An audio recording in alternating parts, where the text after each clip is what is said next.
Shalom saudara, sebagai insan Pentakosta, apakah kita sudah memiliki pemahaman yang benar tentang baptisan Roh Kudus? Dan mengapa kita perlu mengalami baptisan Roh Kudus? Dalam Voice of Pentecost kali ini, kita akan mempelajari bahwa baptisan Roh Kudus itu sangat penting. Baptisan Roh Kudus bukan saja sangat penting bagi pertumbuhan iman kita, tetapi juga sangat penting untuk menggenapi amanat agung Tuhan Yesus. Dalam pengakuan iman GBI disebutkan bahwa baptisan Roh Kudus adalah karunia Tuhan untuk semua orang yang telah disucikan hatinya. Tanda awal baptisan Roh Kudus adalah berkata-kata dengan bahasa roh sebagaimana diilhamkan oleh Roh Kudus. Baptisan Roh Kudus yang dimaksud adalah pengalaman dipenuhi oleh Roh Kudus setelah seseorang lahir baru atau menerima keselamatan seperti yang dialami oleh murid-murid Yesus. Berbahasa roh adalah tanda awal seseorang dibaptis Roh Kudus. Ini adalah pemberian dari Bapa kepada setiap orang percaya yang mau dan membuka hatinya. Sedikitnya ada dua manfaat kita mengalami baptisan Roh Kudus dan berbahasa roh. Pertama, kita akan hidup semakin intim dengan Bapa dan menjadi kuat di dalam Dia. Berbahasa roh dapat membuat kita lebih intim dalam persekutuan dengan Bapa. Dalam Roma 8 ayat 26, Paulus berkata bahwa roh itu membantu kita di dalam kelemahan kita berdoa. Ketika kita berdoa dengan akal budi, mungkin ada hal-hal yang tidak terucap atau keluhan-keluhan yang tidak tersampaikan. Nah, berbahasa roh mengeluarkan keluhan-keluhan terdalam kepada Bapa secara langsung. Bukankah ini sebuah persekutuan yang indah? Berbahasa roh juga penting dalam membangun kekuatan rohani kita. 1 Korintus 14 ayat 4 mengatakan, siapa yang berkata-kata dengan bahasa roh, ia membangun dirinya sendiri.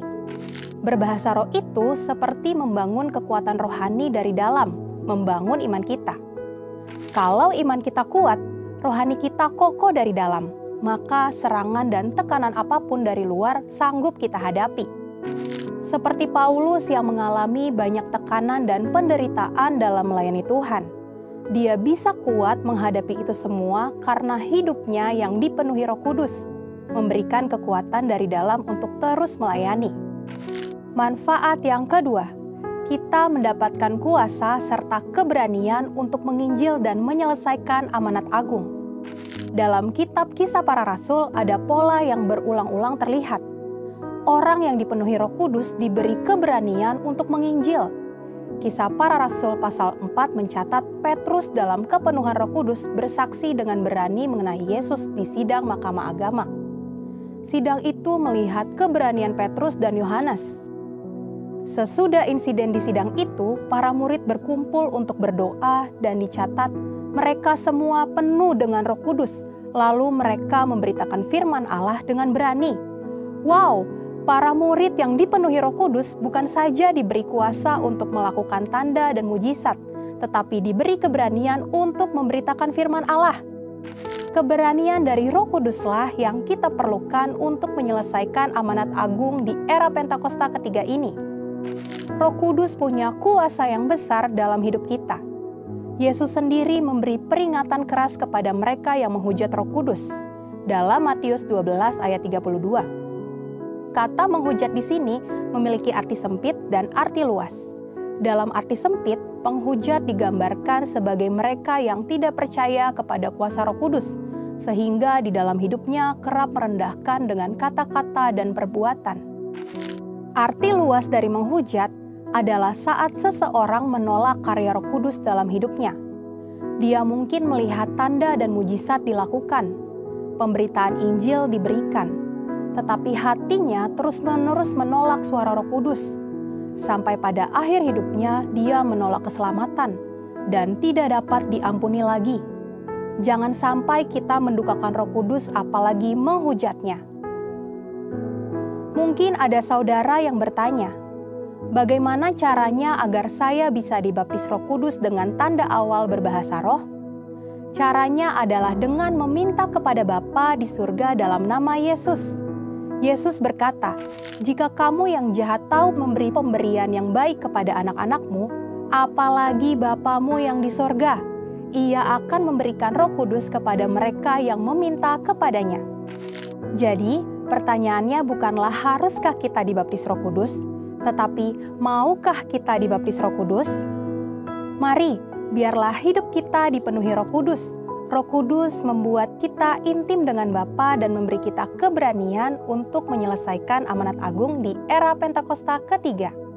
Saudara, untuk penjelasan lebih lengkapnya dari tim teologi kami, silakan untuk buka link yang ada di atas atau scan QR Code yang tersedia. Tuhan Yesus memberkati.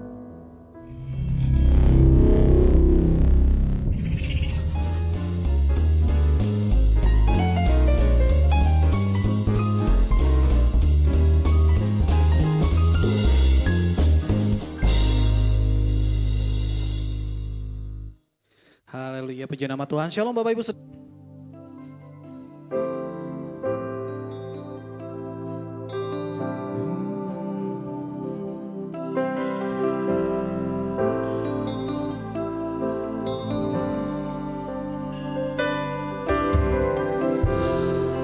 Terima kasih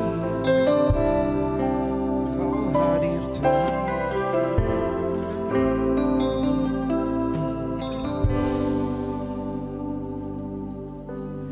Roh Kudus hadir di sini, pribadi yang menawan dan suci.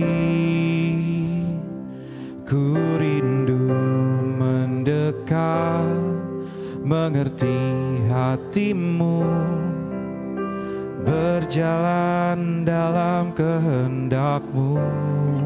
Roh Kudus manis, Roh Kudus manis dan lembut, penolong yang sejati dan suci. Ku rindu mendekat, mengerti hatimu, berjalan dalam kuasa-Mu. Bekerjalah ya Roh Kudus, bertahtalah lebih lagi. Urapan-Mu, lawatan-Mu, Kaulah yang ku perlu. Kau terutama di hidupku. Beri kemuliaan bagi Tuhan kita sekali lagi. Kau yang terutama bagi kami Tuhan. Maka dari itu Roh Kudus hadir di tempat ini sekarang. Roh Kudus hadir di sini. Kau pribadi yang menawan dan suci, pribadi yang menawan dan suci. Ku rindu mendekat, mengerti hatimu, berjalan dalam kehendak-Mu. Roh Kudus manis dan lembut, Roh Kudus manis dan lembut. Kau penolong yang sejati, penolong yang sejati dan suci. Ku rindu mendekat, mengerti hatimu, berjalan dalam kuasa-Mu.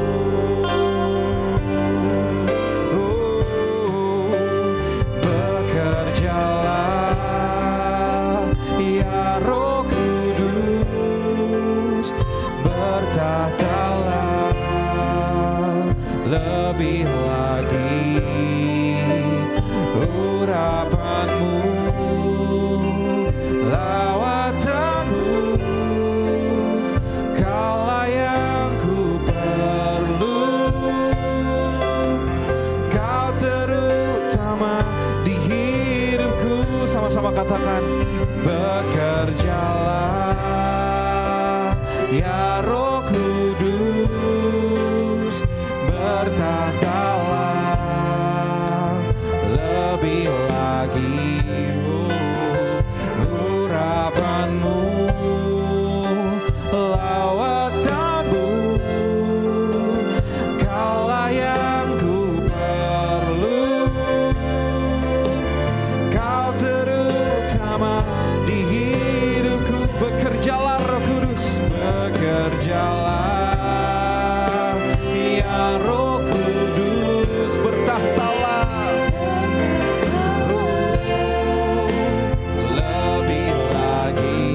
urapan-Mu Tuhan, urapan-Mu,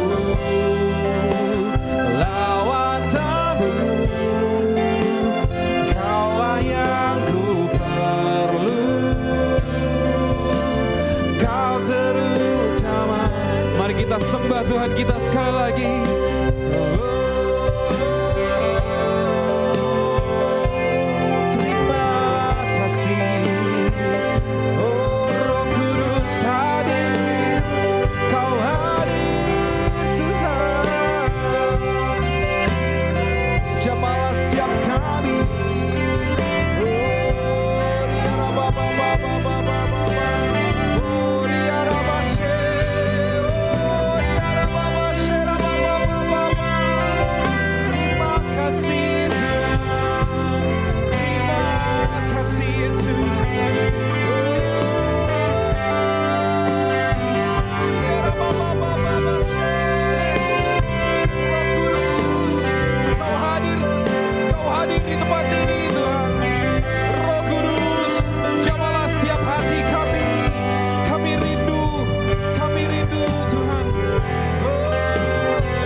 Bertatalah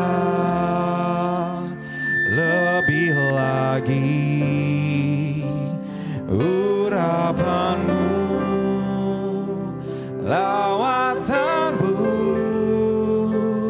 Kaulah yang ku perlu, Kau terutama di hidupku. Biar jemaat saja katakan, bekerjalah ya Roh Kudus. Bekerjalah Roh Kudus di tempat ini.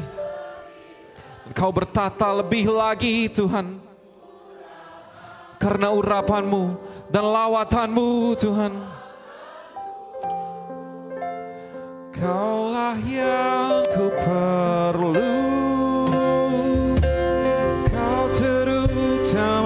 di hidupku. Mari sama-sama kita bangkit berdiri dalam hadirat Tuhan dan katakan, bekerjalah, bekerjalah ya Roh Kudus, bertatalah lebih lagi, urapan-Mu, lawatan-Mu, Kaulah yang ku perlu, Kau terutama di hidup. Bekerjalah, bekerjalah. Ibu Pendeta silakan maju ke depan. Roh Kudus, bertatalah lebih lagi, urapan-Mu,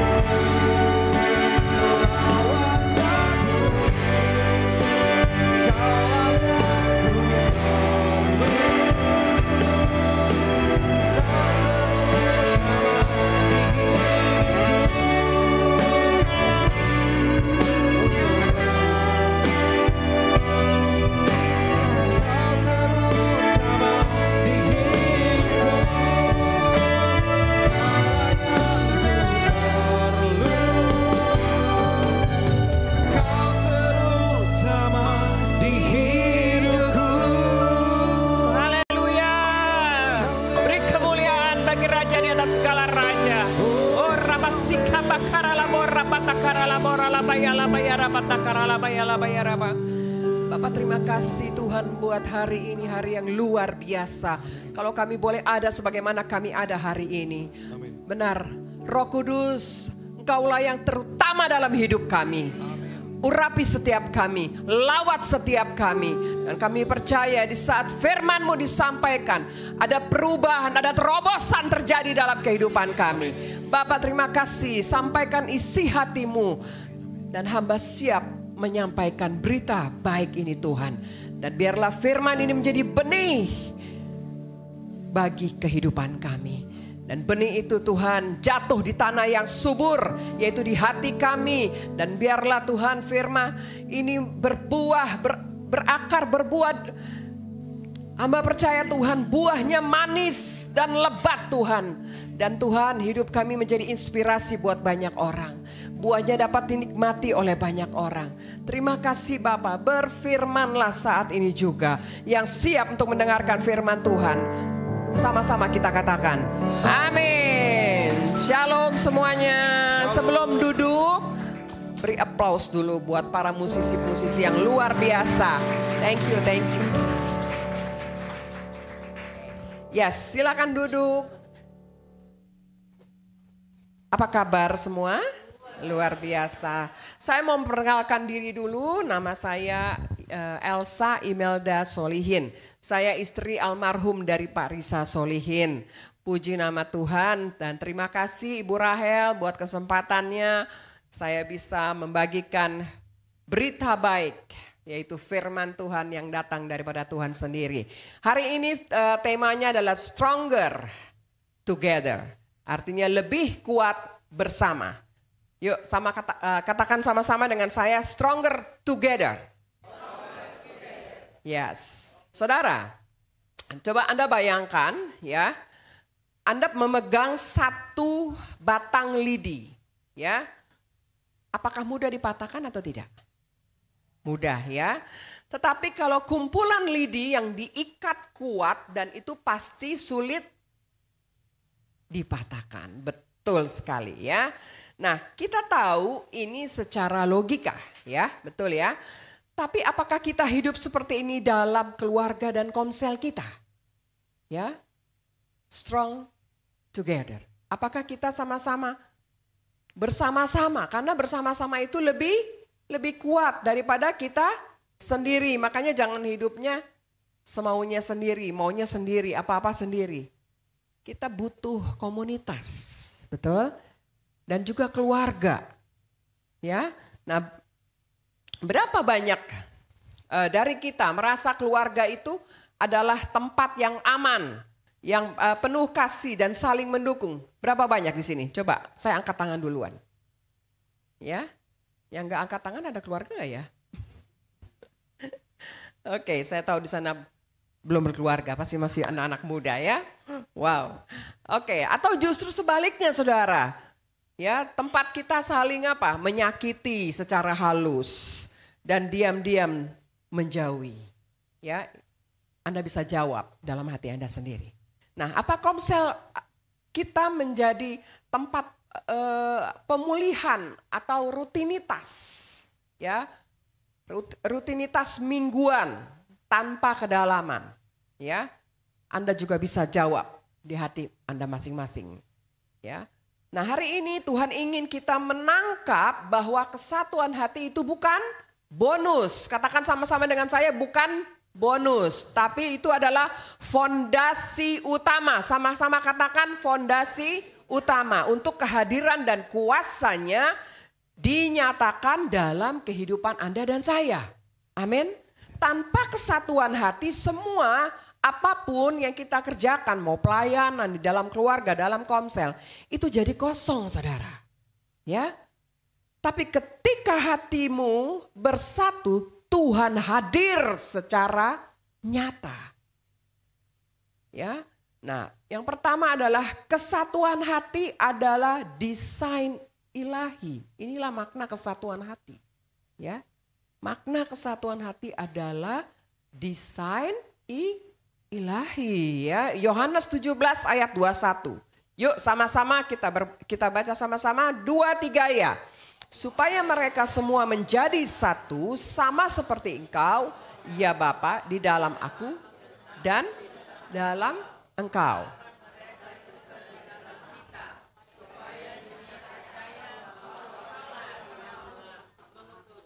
Amin. Ya, Yesus tidak berdoa agar kita sukses, populer dan kaya. No, tapi dia berdoa agar kita menjadi satu sama seperti Bapa, Anak dan Roh Kudus.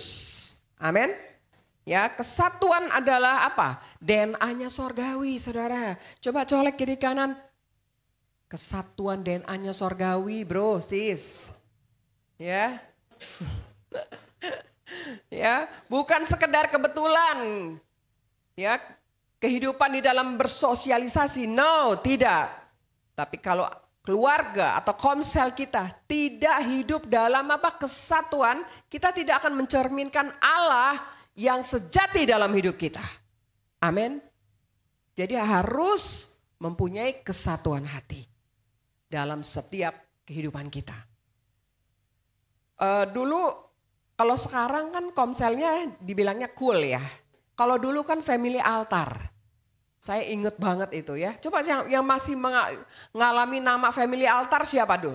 Wow, sedikit ya. Sekarang di sini ya. Siapa yang udah ikut cool? Wow, ayo. Siapa yang udah ikut cool? Yang belum angkat tangan, ayo ikut dong. Ya, kita butuh komunitas. Kita nggak bisa hidup sendiri. Ya, di saat mungkin kau ada tantangan hidup, ada yang kuatin, ada yang doain. Amin. Nah itu yang kita butuhnya itu. Ya, kebersamaan, kesatuan hati itu penting.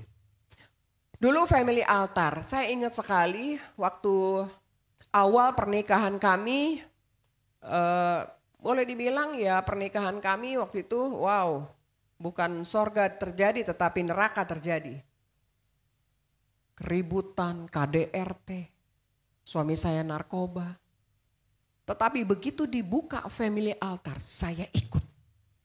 Saya ikut dan begitu saya mengerti family altar, saya tahu apa yang harus saya lakukan. Yaitu apa? Lebih lagi kita mengerti kasih Tuhan. Ya, kita lebih lagi bersatu. Setelah bersatu, punya kesatuan hati satu dengan yang lain seperti keluarga. Nambah lagi. Sampai akhirnya kita dulu gak boleh lebih dari 15. Dulu 7 sampai 15 harus pecah. 7 sampai 15 harus pecah. Ya, begitu mau dipisah kayaknya berat banget. Kenapa? Karena kita sudah ada kesatuan hati. Ya, yang gak bisa dijelaskan oleh kata-kata. Ya, berat gitu saudara. Itulah seperti itu. Kalau kita mengikuti kelompok sel, kita saling mendukung, saling mendoakan, saling menolong. Amin. Ya. Nah, makna kedua, kesatuan hati, yaitu kesatuan hati menarik hadirat Tuhan. Katakan sama-sama dengan saya. Kesatuan menarik hadirat Tuhan. Kita baca di dalam Mazmur 133 ayat 1 sampai 3. 2, 3 ya. Sungguh alangkah baiknya dan indahnya apabila saudara-saudara diam bersama dengan. Jadi harus rukun. Ya coba colek rukun ya. Pah, mah, rukun. Anak-anak rukun ya. Oke, yang kedua apa lagi? Seperti minyak yang baik di atas kepala meleleh ke janggut. Yang meleleh ke janggut Harun dan ke leher jubahnya. Jadi minyaknya turun ya. Turun dari mana? Dari kepala. Janggut, apalagi ke leher sampai ke jubahnya, ya. Nah, inilah yang luar biasa. Ayat yang ketiga, seperti embun gunung Hermon yang turun ke atas gunung-gunung Sion, sebab kesanalah Tuhan berkat kehidupan untuk selama-lamanya. Kalau yang rukun Tuhan kasih berkat, amin. Kalau yang gak rukun gimana? Berkat turun gak? Jawab sendiri ya. Oke, jadi Alkitab berkata di situ Tuhan memerintahkan berkat bagi yang rukun. Berkat tidak turun atas orang kuat saudara, tapi atas orang yang bersatu. Katakan amin. Ya, kesatuan bukan hasil dari kesamaan saudara. Kita berbeda ya. Tapi hasilnya apa? Dari mana? Dari buah kasih. Karena kita saling mengasihi satu dengan yang lain. itulah terjadi kesatuan. Amin. Kesatuan mendatangkan penuaian. Betul banget. Kalau Anda mempunyai kesatuan hati, pasti kul-kulmu akan mendatangkan penuaian. Amin. Ya. Saya percaya di saat kita bersatu hati, suami istri, ya, yang akan nikmati itu orang sekitarnya. Pembantu kita. Betul? Kayak pembantu saya, 19 tahun udah ikut saya. Tiba-tiba dia minta dibaptis. Dan keluarga-keluarga dari suami saya, di mana mereka masih saudara sepupu, terutama omnya, minta didoain terima Yesus. Itu yang terjadi. Jadi biarlah kita punya kesatuan. Mendatangkan apa? Penuaian. Ya, coba dicolek kiri kanan. Yuk. Kesatuan mendatangkan penuaian loh. Karena jiwa-jiwa itu penting di mata Tuhan. Berharga di mata Tuhan. Amin. Kisah Para Rasul 2 ayat 1 berkata. Ketika tiba hari Pantekostas, semua orang percaya. Berkumpul di satu tempat. Pantekostas tidak terjadi karena jumlah saudara. Tapi karena kesatuan. Amin. Dunia berubah bukan oleh kekuatan manusia, tapi oleh Roh Kudus yang turun ketika umat Tuhan bersatu. Sehati. Amin. Nah sekarang pertanyaannya, di area mana kesatuan hati dibutuhkan? Dan juga biasanya iblis ganggu. Di mana saudara? Pertama keluarga. Ya. Pertama keluarga. Yuk kita baca sama-sama Efesus 4 ayat 2. 2-3 ya. Hendaklah kamu selalu rendah hati, lemah, lembut dan sabar. Tunjukkanlah kasihmu dalam hal saling membantu. 3. Dan berusahalah memelihara kesatuan roh oleh ikatan damai sejahtera. Yuk colek lagi kiri kanan, rendah hati makanya. Lemah lembut, sabar, saling membantu. Amin. Berusahalah memelihara kesatuan. Kesatuan tuh harus diusahakan. Amin. Dipelihara saudara. Harus dipelihara. Ya, di dalam keluarga maupun di dalam komsel itu harus dipelihara. Kesatuan keluarga bukan otomatis saudara. Bukan. Bukan otomatis terjadi karena apa? Tinggal serumah. Enggak, justru karena paling dekat. Konflik juga paling rentan. Ya apa ya? Ya kan? Kayak misalnya nih, anak saya kemarin mau dijemput. Dia baru pulang kerja, dia bilang, dia udah minta tolong ART saya. ART saya tuh yang masuk, yang terima Yesus namanya Samsul, tapi saya panggilnya Sule. Terus saya bilang, Ibu saya mau jemput Non Kesia. Enggak usah, saya aja. Begitu udah saya mau jemput, aduh mama lama ngomong gitu, terus udah gitu, udah tunggu sabar nanti mama, memang jalannya kan agak ini. Nah saya kebetulan sama anak rohani saya tuh, Adrian. Terus saya bilang gitu, kamu aja deh yang telepon bilangin sama Kesia supaya sabar, maksudnya biar nanti bentar lagi kita nyampe. Begitu, kalau mamanya ya, tapi kalau mau orang lain, oh iya kok, iya, manis-manis, bener gak? Orang kan begitu, kalau sama keluarganya, ya suka ngotot gitu ya, suka iya gak sabar ya apa. Tapi kalau sama orang lain, wih manis. Nah itulah realita, betul? Ya realita itu pasti terjadi. Nah tantangan terbesar dalam keluarga adalah ego. Ya kita harus kendalikan ego kita. Suami inginnya didengar, istri inginnya dimengerti, anak inginnya dihargai. Ya, tapi siapa yang lebih dulu merendahkan hati? Amin. Amin. Harus merendahkan hati. Jangan pakai ego Anda dong. Merendahkan hati untuk apa? Supaya kita dilembutkan hati kita, bisa dibentuk. Katakan amin. Kesatuan hati itu harus diusahakan saudara. Dalam keluarga, dalam komsel harus diusahakan. Amin. Nah yang kedua makna daripada keluarga rohani. Ya, Keluarga rohani ya itu yang saya bilang cool. Saya banyak sekali anak-anak rohani ya.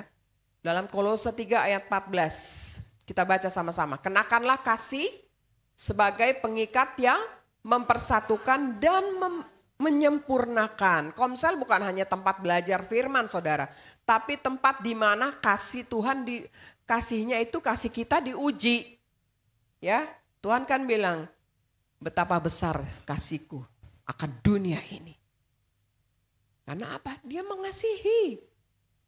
Ya, dia memberikan hidupnya, dia berikan keselamatan, dia menebus dosa kita karena dia mengasihi. Ya. Nah, pastinya ada ujian-ujian yang kita hadapi, betul? Ya, contohnya nih, saya kan punya pembantu Sule ya. Sule itu udah 19 tahun loh ikut saya. Udah lama banget. Awalnya sih sebenarnya cuman saya minta tolong gini, Sul, tolongnya karena saya kalau lebaran dulu sebelum COVID, seminggu saya pergi. Saya bilang kamu tolong jagain rumah saya. Iya, dari lebaran tahun berapa dulu ya, udah lama deh. Berikutnya begitu lagi. Sampai akhirnya dia kerja di rumah saya. Saya ajarin, bebenah, segala sesuatu, dia jadi pinter. Tapi kan karakternya juga kan harus dibentuk ya. Maksudnya dari yang kehidupannya orang tuanya bercerai, pokoknya keluarganya ini kan memang harus kita bentuk gitu. Tapi dengan apa? Dengan kasih Tuhan kita mengasihi dia. Dia lihat apa yang kita kerjakan. Ya, ini ujian juga buat kita. Bukan itu aja, dia bekerja di biliar, dia jadi mucikari. Jadi dia cari cewek-cewek yang gadis-gadis, terus jadi wanita panggilan. Itulah pekerjaannya dulu. Terus dia harus kerja di rumah kita. Wow, gak gampang. Sampai orang-orang bilang begini, wah kalau saya mah udahlah, saya gak kuat. Emang benar. Kadang-kadang suka on off ya. Makanya kalau kita panggil di rumah tuh, dia bapak ibu dan bapak panti asuhan. Dia kan kalau sama cucu saya gini, Kela, Kenneth, makan, ayo makan. Wah udah kayak di asrama aja. Bener-bener dia siapin semua gini. Tapi ini ujian juga buat kita waktu itu sama suami saya. Dia suka main judi online. Suatu hari saya bilang gini, Lek kamu itu kan punya gaji, yuk kamu beliin barang, ada sesuatu buat diri kamu. Awalnya handphone, saya DP-in semua, dia cicilin. 1, 2, 3, Anda tahu hilangnya kemana? Buat dijual, kalau enggak bilangnya digadein. Itu begitu juga dengan motor. Ada aja, dia bilang, lagi di bengkel lah, lagi rusak, alasannya ada aja. Padahal dia lagi dikejar-kejar sama judi online. Nah suatu hari begitu dia dikejar-kejar sama judi online, dia nggak bisa apa-apa karena barangnya udah habis, maksudnya udah nggak ada. Dia pergi, saya cari, akhirnya saya ketemu di rumahnya. Saya bilang kamu pulang. Saya bilang gitu, yuk pulang. Gak usah takut, saya gak akan marah. Tapi yuk kita sama-sama. Saya ngertiin kamu, kamu juga ngertiin saya. Kita sama-sama untuk kamu supaya bisa berubah, gak seperti ini terus. Akhirnya dia pulang ke rumah saya, dia kerja lagi. Terus tiba-tiba dia bilang gini, Bu, saya mau dibaptis. Bapak pulang jam berapa? Entar malam. Saya juga kaget ya, kok dia tiba-tiba minta dibaptis. Nah, akhirnya dibaptis di kolam ikan saya. Yang sempat viral tuh dulu tuh, wow kalau Anda tahu tuh dulu di IG suami saya viral. Sampai orang ngomong bla bla bla, itu seperti itu. Bukan Sule aja, ada 8 orang lain. Nah itu saudara, kasih kita diuji. Tuhan cuman menaruhkan belas kasihan kepada saya dan suami. Untuk terus menjaga dia sampai hari ini. Amin. Ya, kadang-kadang kita mungkin di dalam komsel, di dalam keluarga, Mungkin ada hari komsel nih ya, pas ada datang. Tapi karena Anda ada gesekan dengan teman, Anda berpikir, gue datang gak nih ya, gue hadir gak nih ya. Rasanya gue gak nyaman kalau ada dia nih. Ya, wah, betul gak? Ya, mungkin juga ada di anggota kul kita ya, mungkin yang nyebelin ya, dikasih tahu susah. Terus udah gitu nanti Anda berpikir, ini kadang-kadang bukan didoain, malah digosipin. Ya, enggak gitu saudara. Biarlah kita punya kasih terhadap orang-orang seperti ini. Ya, mau nyebelin kayak mau apa kayak tetap kita punya kasih. Kita doakan supaya dia berubah. Amin. Ya, Tuhan aja bisa mengubahkan suami saya, bisa mengubahkan Sule. Ya, enggak ada yang susah buat Tuhan. Amin. Yang penting kita punya kasih. Kasih daripada Tuhan kita impartasikan kepada orang lain. Amin. Nah, hari ini mari kita bertanya kepada diri kita sendiri. Yang pertama, apa luka dalam keluarga atau komsel yang belum bisa Anda ampuni? Cek hari ini. Ya, dicek. Mungkin itu perkataan dari orang tua ya, yang menyakitkan, ya mungkin juga itu sikap pasangan yang mengecewakan. Bahkan juga mungkin teman komsel yang pernah mengkhianati kepercayaan kita. Ya. Tapi hari ini Tuhan mau berkata, sembuhmu dimulai dari pengampunan, bukan penjelasan. Amin. Tuhan terlebih dahulu mengampuni kita. Sebab itu biarlah kita lepaskan pengampunan. Katakan amin. Allah terlebih dahulu mengampuni kita saudara. Ya, sebab itu lepaskan pengampunan kepada orang-orang yang menyakiti kita, yang membenci kita, yang mengecewakan kita. Lepaskan saudara, bahkan yang mengkhianati kita. Amin. Ada satu quotes berkata, kamu tidak akan pernah benar-benar bebas sampai kamu melepaskan orang yang melukaimu dari penjara hatimu. Lepaskan pengampunan saudara. Karena pengampunan bukan berarti membenarkan yang salah. No, tapi pengampunan adalah berkata gini, aku memilih bebas dari kepahitan. Masa mau sih hidupnya pahit mulu? Ya, pahitan itu sampah saudara. Jangan disimpan-simpan. Ya, harus dilepaskan, dibebaskan. Pilih. Kalau Anda sudah melepaskan pengampunan kepada orang yang mengecewakan, yang membenci kita, kayaknya lega banget. Amin. Amin. Ya, yang kedua, apa peran saya dalam keluarga atau komsel? Ya, peran kita apa dalam keluarga, dalam komsel? Apakah kita membangun atau meruntuhkan kesatuan? Ya, Anda bisa jawab sendiri dalam hati saudara. Mungkin kita sering merasa ya netral aja lah, netral. Ya, aku nggak apa-apa kok. Ya, aku nggak apa-apa. Tapi justru itu saudara masalahnya, nggak apa-apa. Ya, jadi tidak membangun, malah apa? Membiarkan keretakan. Mungkin terjadi, Anda melihat sesuatu ya yang tidak baik dalam keluargamu, dalam komselmu. Terus kita diem aja gitu. Ya. Artinya kita membiarkan keretakan terjadi. Harusnya kita speak up, ngomong. Atau memberikan apa? Masukan dan solusi. Agar apa? Agar sama-sama kita membangun. Ya. Apakah, nah yang ketiga, apakah saya aktif? Apakah Anda aktif? Ya, menjaga kepercayaan di keluarga atau di komsel.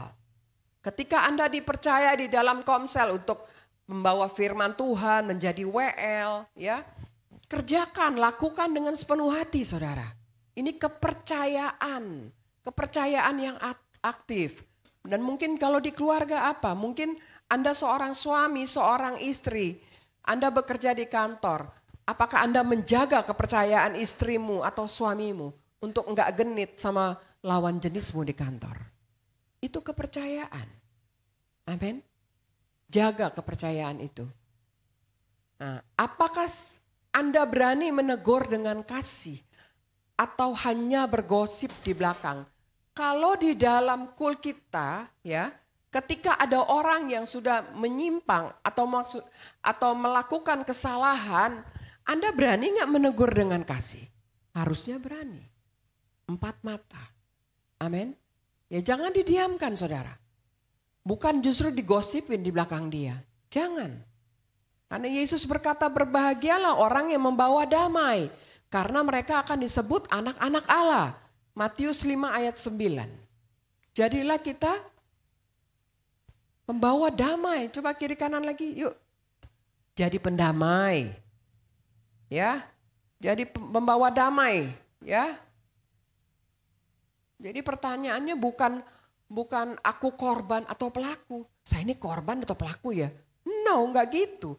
Tapi aku pembawa damai, bukan pembawa luka.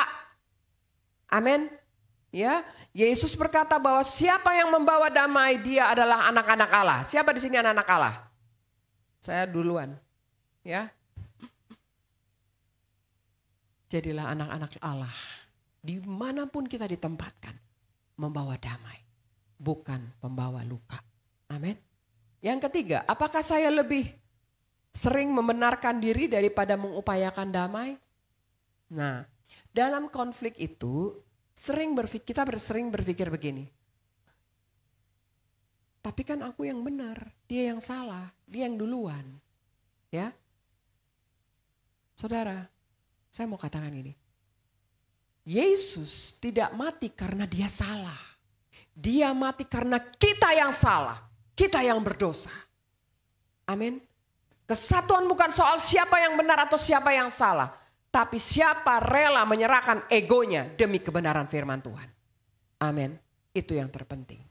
Kadang Tuhan tidak menunggu kita untuk menang argumen. No, tapi menang dalam kasih-Nya. Katakan amin. Ya, bangun kesatuan saudara dalam rumahmu. Bangun jangan tunggu orang untuk minta maaf. No. Jangan tunggu pasangan berubah, jangan. Saya ingat banget saya bilang sama Tuhan begitu saya mengerti ikut komsel, saya bertumbuh. Saya bilang sama Tuhan, saya dulu yang harus berubah Tuhan. Bukan suami saya, tapi saya dulu yang harus berubah. Kenapa? Perubahan itu bukan karena perkataan, tapi karena kelakuan kita. Ya, mulailah dengan apa? Meminta maaf lebih dulu, mendengar lebih banyak tanpa menghakimi. Mengajak doa bersama, walaupun canggung di awalnya, ya, udah minta maaf terus yuk kita doa. Gak apa-apa, untuk menjaga kesatuan kok. Amin. Ada quotes berkata gini, kita tidak bisa memilih keluarga. Tapi kita bisa memilih untuk mengasihi mereka seperti Yesus mengasihi Anda. Amin. Yesus sudah terlebih dahulu mengasihi kita. Bangun kesatuan keluargamu. Ya, bangun kesatuan di komselmu. Ya, saling mengasihi itu penting banget. Komsel bukan tempat kumpul formal Tuhan. Kumpul formal saudara. Tapi tempat bertumbuh bersama. Katakan sama-sama dengan saya, bertumbuh bersama-sama, ya. Bukan bertumbuh aja, sebelum bertumbuh apa? Berakar. Harus berakar di dalam firman Tuhan. Ya, maka kita bisa menjadi satu. Nah, jadilah pribadi yang menciptakan suasana aman untuk terbuka. Ya, jangan menjadi pribadi yang, gue gak nyaman banget kalau ngomong sama dia. Gue gak bisa terbuka. Jadilah pribadi yang aman buat orang lain. Ya, jadilah teladan dalam apa? Mengampuni. Ya, engkau hadir dan juga mendukung di dalam apa? Di dalam keluarga, di dalam komsel. Jadi teladan. Oh gila ya itu orang ya. Orang itu sebenarnya udah salah banget sama dia. Tapi dia bisa mengampuni. Amin. Harus gitu. Ya. Tuhan udah mau datang, udah jangan repot sama yang kayak begitu-begitulah. Tinggalkan saja. Saya tadi cerita sama Bu Rahel. Ibu mertua saya dulu melarang saya menikah dengan Pak Risa. Tapi saya udah lupa saudara. Justru sekarang Setelah suami saya nggak ada, saya bilang gini sama ibu mertua saya, Mama adalah orang tua saya satu-satunya. Sekarang ini, dia ngeliatin saya. Saya terharu saudara, karena saya nggak mau apa yang sudah terjadi, saya nggak mau simpen-simpen. Nggak mau pahit itu terus ada dalam diri saya, nggak mau. Tapi saya mau mengampuni dan saya mau mengasihi. Itu dia lihat. Itu dia lihat terjadi. Jadi sekarang apa-apa dia telepon. Mama mau perlu ini, mama perlu. Ayo Ma, saya bilang sama adik-adik ipar saya, sama keponakan saya. Yuk kita care sama mama. Kita siapin orang. Walaupun mereka masih beda keyakinannya dengan kita. Tapi kita melakukan dengan kasih. Dia bisa melihat ada Yesus dalam diri kita. Amin. Itu harusnya seperti itu saudara. Ya. Kalau ada mungkin yang menjauhi, deketin temanmu. Ada apa? Ya. Cerita. Mungkin ada yang tersinggung dengan omongan kita. Minta maaf. Ya, supaya cepat dipulihkan.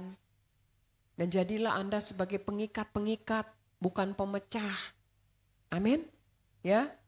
Harus seperti itu saudara. Sampai keluarga dari Pak Resa itu ya, omnya, tantenya bilang gini. Terakhir waktu lebaran ketemu. Pokoknya jangan sampai putus ya tali persaudaraan ini walaupun Pak Risa udah gak ada. Oh ya enggak. Saya bilang enggak lah, kita tetap kok. Makanya kalau ada apa-apa selalu saya undang mereka, saya ajak mereka. Bahkan dulu ya, ibu mertua saya nyalamin aja kalau Natal gak mau. Tapi begitu sekarang saya ajak berkumpul waktu Natal, dia mau. Saya selalu ingin mengembrace semua orang. Untuk menjadi pengikat bukan pemecah. Amin. Jangan tunggu orang lain berubah saudara. Tapi biarkan kesatuan dimulai dari kita. Amin. Kesatuan itu harus dari kita. Kalau semua orang menunggu, maka tidak akan ada perubahan. Gak akan. Tapi kalau ada satu orang hari ini berkata, Tuhan mulai hari ini aku mau mempunyai kesatuan. Dalam keluargaku, dalam komselku. Untuk apa? Untuk terbangun segala sesuatunya. Amin. Tetapi iblis itu selalu mau apa? Mau robohkan. Apa yang sudah kita bangun mau dirobohkan. Jadi berjaga-jaga juga dengan iblis. Kalau ada satu omongan senting dari keluarga, dari apa. Udah jangan terlalu kuping tipis. Betul? Ya. Yuk kita sama-sama mau berubah. Colek kiri kanan. Yuk berubah. Berubah bro, sis. Ya berubah. Ya. Ada satu quotes berkata, kesatuan tidak datang dari kesamaan pendapat, tapi dari komitmen untuk saling mengasihi. Amin. Bukan datang dari kesamaan pendapat, no. Suami istri menikah dengan lawan jenis namanya juga. Pasti ada perbedaan-perbedaan, betul? Ya, perbedaan pendapat ini. Sepanjang kita menikah, banyak penyesuaian. Sampai nanti kita menutup mata. Tapi tetap kita harus saling mengasihi. Itu penting. Amin. Sangat penting. Ya, makanya kenapa harus lawan jenis? Karena kalian itu rekan sekerja Allah. Kalau rekan sekerja Allah punya kesatuan hati, wow, pasti dahsyat. Ya, banyak penuaian jiwa terjadi. Amin. Kasih Allah diimpartasikan buat orang lain. Itulah kesatuan hati. Amin. Anda diberkati hari ini. Puji nama Tuhan. Yuk bangkit berdiri. Datang kepada Tuhan hari ini. Berdoa.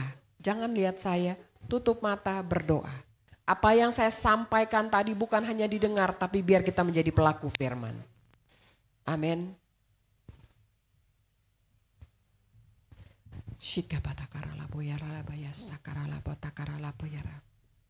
Minta Roh Kudus untuk memampukanmu. Tanpa Roh Kudus engkau nggak bisa apa-apa. Ora paya sarala paya ralabe.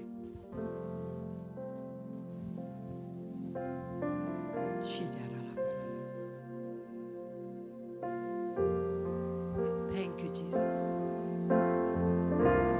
Bila engkau tak besertaku,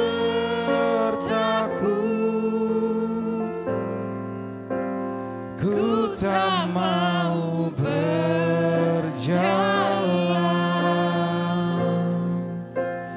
Ku perlu Tuhan, pimpin langkahku dengan kasih karunia-Mu. Pimpin langkahku setiap waktu, berjalan dalam Roh-Mu. Nyatakan Tuhan kemuliaan-Mu dan berjalanlah denganku. Bila engkau tak besertaku,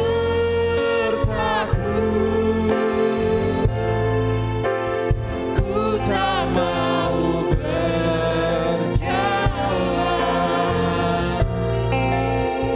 Ku perlu Tuhan, pimpin langkahku dengan kasih karunia-Mu. Pimpin langkahku setiap waktu, berjalan dalam Roh-Mu. Yes. Nyatakan Tuhan kemuliaan-Mu dan berjalanlah denganku. Bapa di sorga, kami bersyukur untuk firman-Mu hari ini yang menegur, menghibur, dan membentuk hati kami.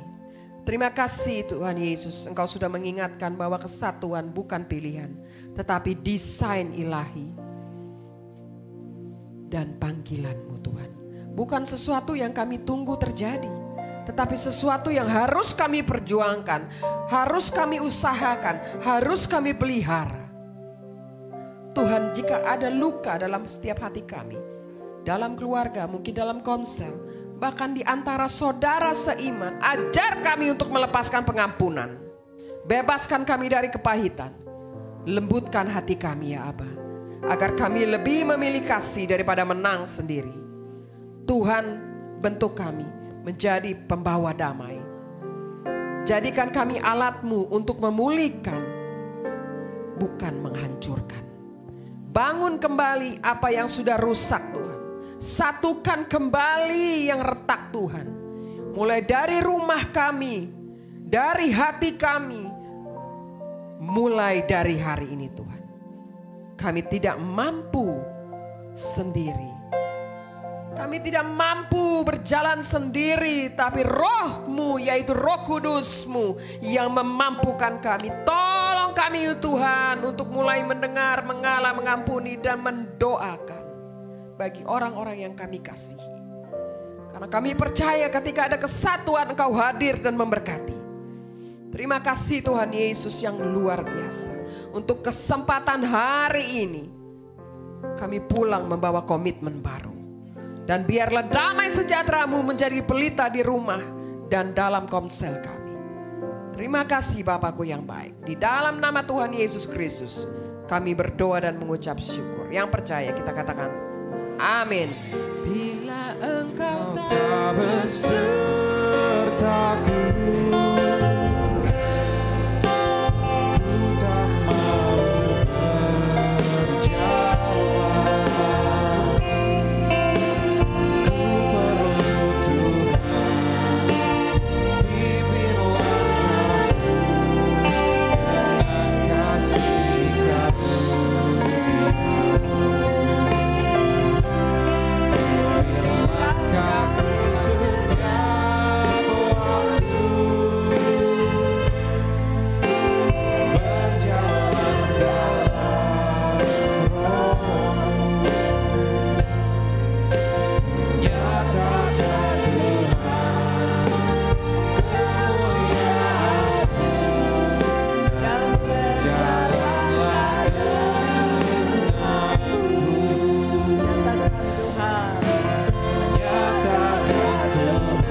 berjalan buat Tuhan Yesus Kristus.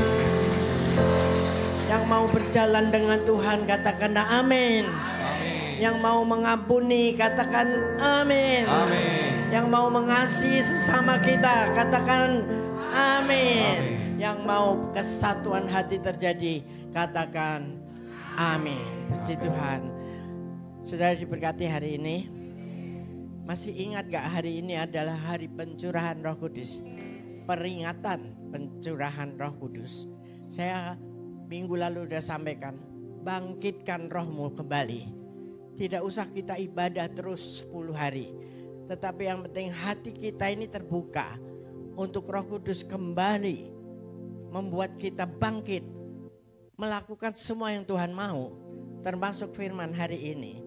Mengasihi, mengampuni, membuat unity dimanapun kita berada. Pembawa damai dan bukan pembawa keretakan. Amin. Boleh bilang satu sama lain, mari menjadi pembawa damai. Haleluya. Mari kita sekali lagi datang kepada Tuhan, sekali lagi minta pengurapan daripada Roh Kudus-Nya itu. Yang menguatkan kita untuk melakukan semua yang Tuhan mau. Yang sudah punya bahasa roh, mari berbahasa roh. Undang Roh Kudus kembali memenuhi hati kami kembali. Yang belum minta sama Tuhan, dipenuhi dan diberikan bahasa-bahasa baru.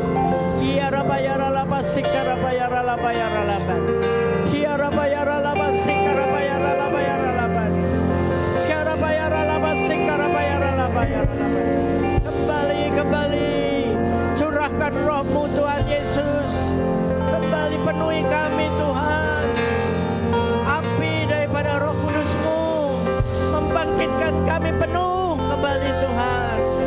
Agar semangat itu ada. Kasih mulai turun kembali pada kami semua. Kuasa darah-Mu Tuhan. Kuasa kebangkitan-Mu Tuhan. Memulihkan setiap kami.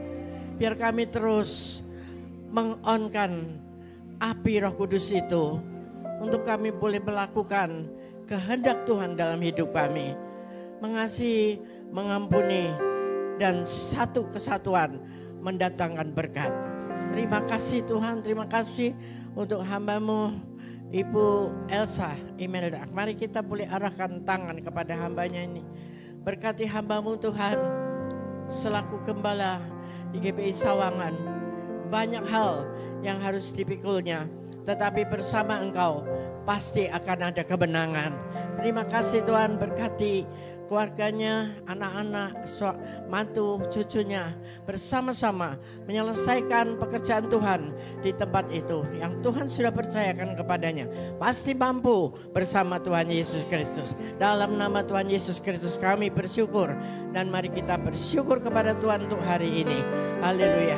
Makasih. Katakan, ku bersyukur Tuhan. Ku bersyukur Bapa. Syukur Tuhan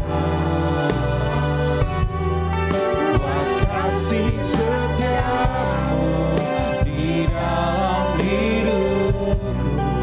Ku bersyukur,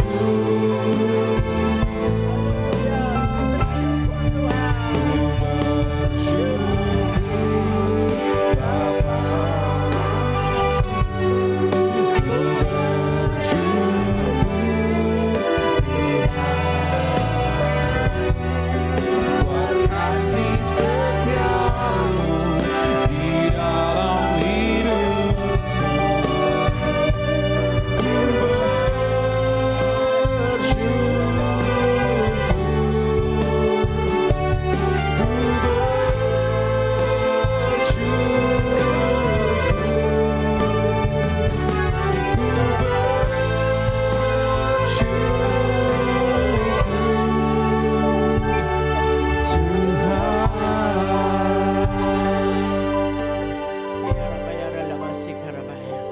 Biarlah engkau pulang tidak sama sebagaimana engkau datang.